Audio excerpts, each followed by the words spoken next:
Listen, not only was their defense number one last year, I looked it up this morning, it was the youngest defense in the league and the cheapest. So they do everything right. I don't think they're as good at quarterback. I think when you can force Philadelphia to play from behind and you can force them to throw, they're not as dangerous as a Buffalo is forced to throw or a Kansas City is.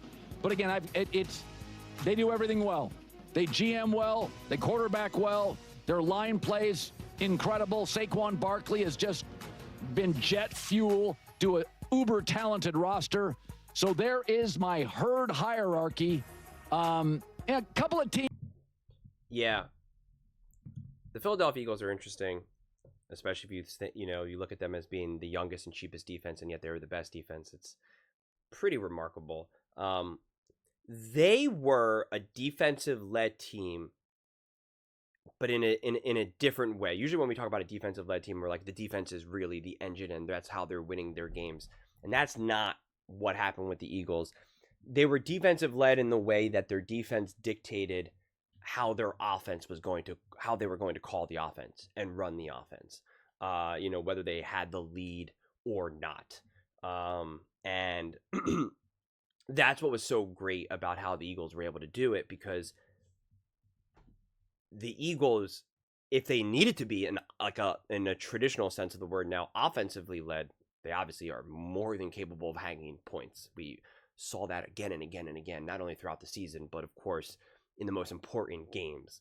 So that's why when I say like defensive led, like they were defensively, they defensively dictated how that offense was going to call and operate. And as long as they continue that trend, then there would be really no worries. But at the same time, when you can still be such a high-powered offense and a devastating offense, as the Eagles have proven to be able to have, it just makes you more resilient. Are they at their best? So I understand what Colin is saying in terms of like you trust more like the Bills or someone or the Chiefs if they're from behind or if they need to put up a lot of points. Like, I understand that logic, because that you could make the argument that that's when the Bills or the Chiefs or the Ravens even, like, that's when they're at their best, and that's not technically when the Eagles are at their best. And so that's fair, but don't get that twisted with then being incapable of or lacking of, because we know that's not the case. And we know Jalen Hurts can bring that as well, right? And so I'm so fascinated to see this offense evolve as well, because it's also now year 2 with Saquon Barkley, AJ, Devontae, and Jalen. Like that core group of guys and how this offense is going to run. And a lot of things I believe for them were unlocked as the season unfolded. Sometimes football is really incredibly simple and straightforward. And other times it just takes hours on the field together. And sometimes it just takes hours and hours of the coaching staff to figure out, what am I seeing when I'm watching this film? And what else is there that I'm not seeing? And what are the choices that I have to grow, evolve, to rectify? It's why these coaches pour over it. The coaching staff works such an insane amount. I forget, I saw this at like an interview a million years ago at this point. I think it was with Colin Cowherd. And he was talking to a player where he was like, I wanted to go into coaching, but then when I saw just how much the coaches had to work and the hours that they had to work, he was just like, nah, I'm good on that. I'm good on that, And that's what they're doing. I mean, like, they are just strategizing, evaluating, digesting, analyzing, breaking down, just nonstop.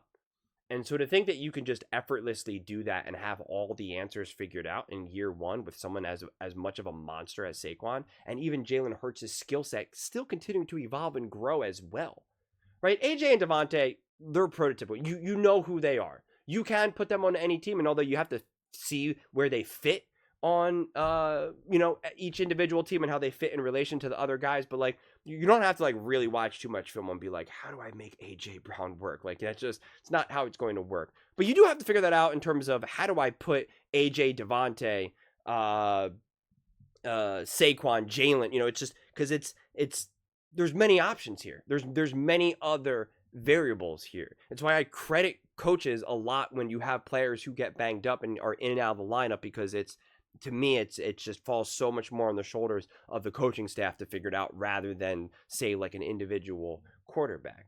And so again, you have year 2 of that. The problem is that you don't have year 2 with the same coordinator.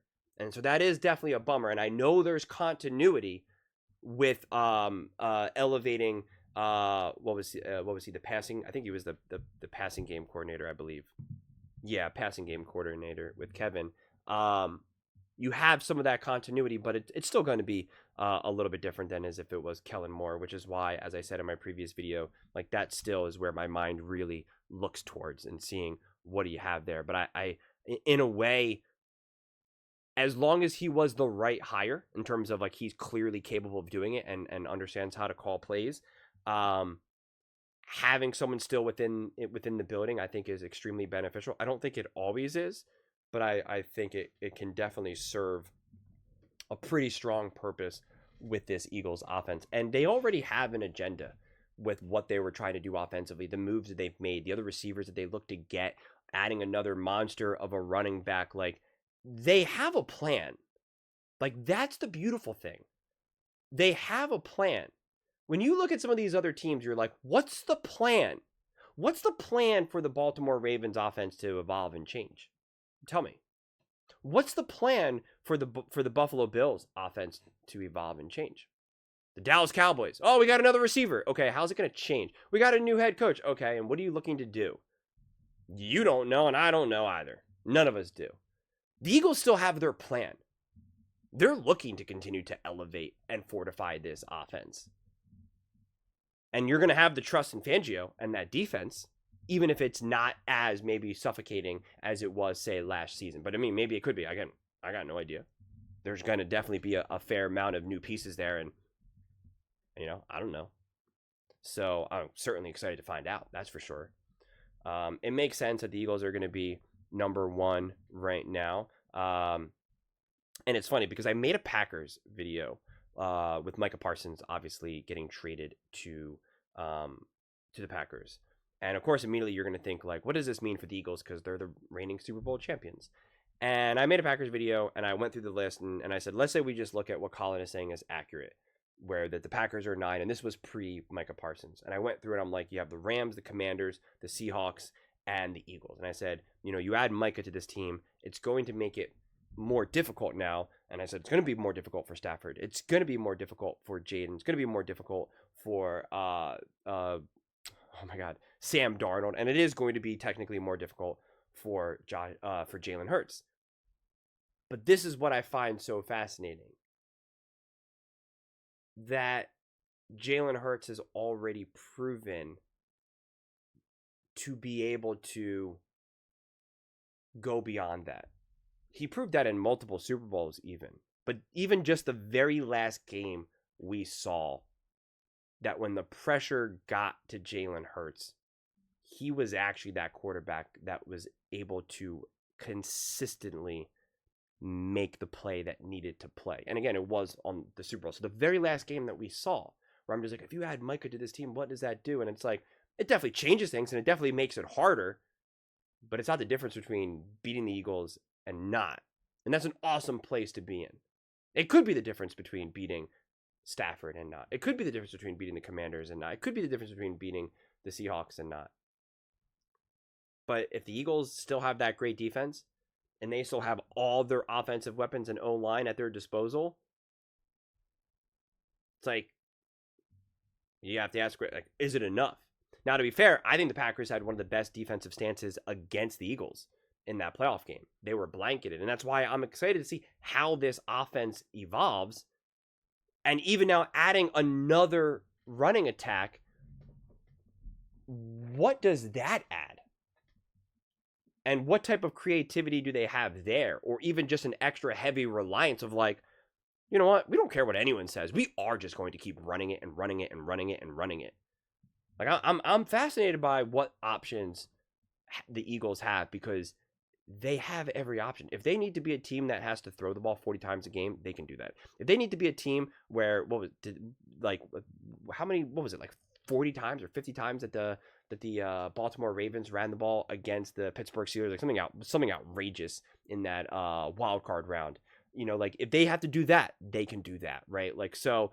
Really, as long as their defense just doesn't fall off a cliff and wasn't just somehow lightning in a bottle, and Fangio's like actually really not that good of a coordinator, and he just got lucky that all the pieces came together, which I obviously do not believe, but we'll technically say that that's a possibility. Like as long as that doesn't come into fruition, it's just like every single option is available. Every single option is available to the Philadelphia Eagles.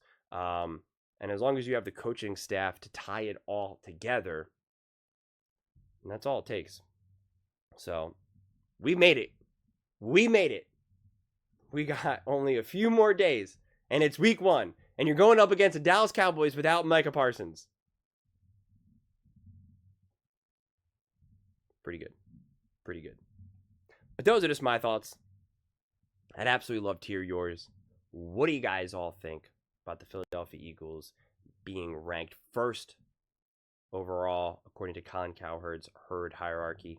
Let me know in the comments below. Oh, last season they went 14-3 and won the Super Bowl. I didn't know that. I didn't catch that. But let me know in the comments below. I read every single comment. So whether you agree with me or disagree with me, either way, let's get in some discussions. The other thing I want to say, actually, you probably already clicked off, but it was pretty funny because on First Things First, they were having this conversation about all these other quarterbacks, about like Josh Allen, Lamar Jackson, and they were saying like all these quarterbacks are under pressure to win. Like even Jalen Hurts and Patrick Mahomes, like if you're a great quarterback, you always have the pressure to win. But Brew is like, but Mahomes and Jalen, it's a little bit less because they've already proven that they can win a Super Bowl. And it was like such like a moment when it was just like such a crazy place that Jalen can say like, I've proven I can win a Super Bowl. I just wonder what that also does for his evolution as a leader and a player, both on the field and off. But anyway, let me know your thoughts in the comments below. I read every single comment, so whether you agree with me or disagree with me, either way, let's get in some discussions, let's get in some fights, but ultimately, let's just have some fun. And please do consider subscribing. We're building an amazing community here, and I absolutely love to see you part of it. I want to build something that we all genuinely feel connected to, something that we're really excited to be part of. I think we're well on our way to doing it. And please don't forget to give this video a thumbs up, as it really does help the visibility and the algorithm. Thank you so much. See you next time.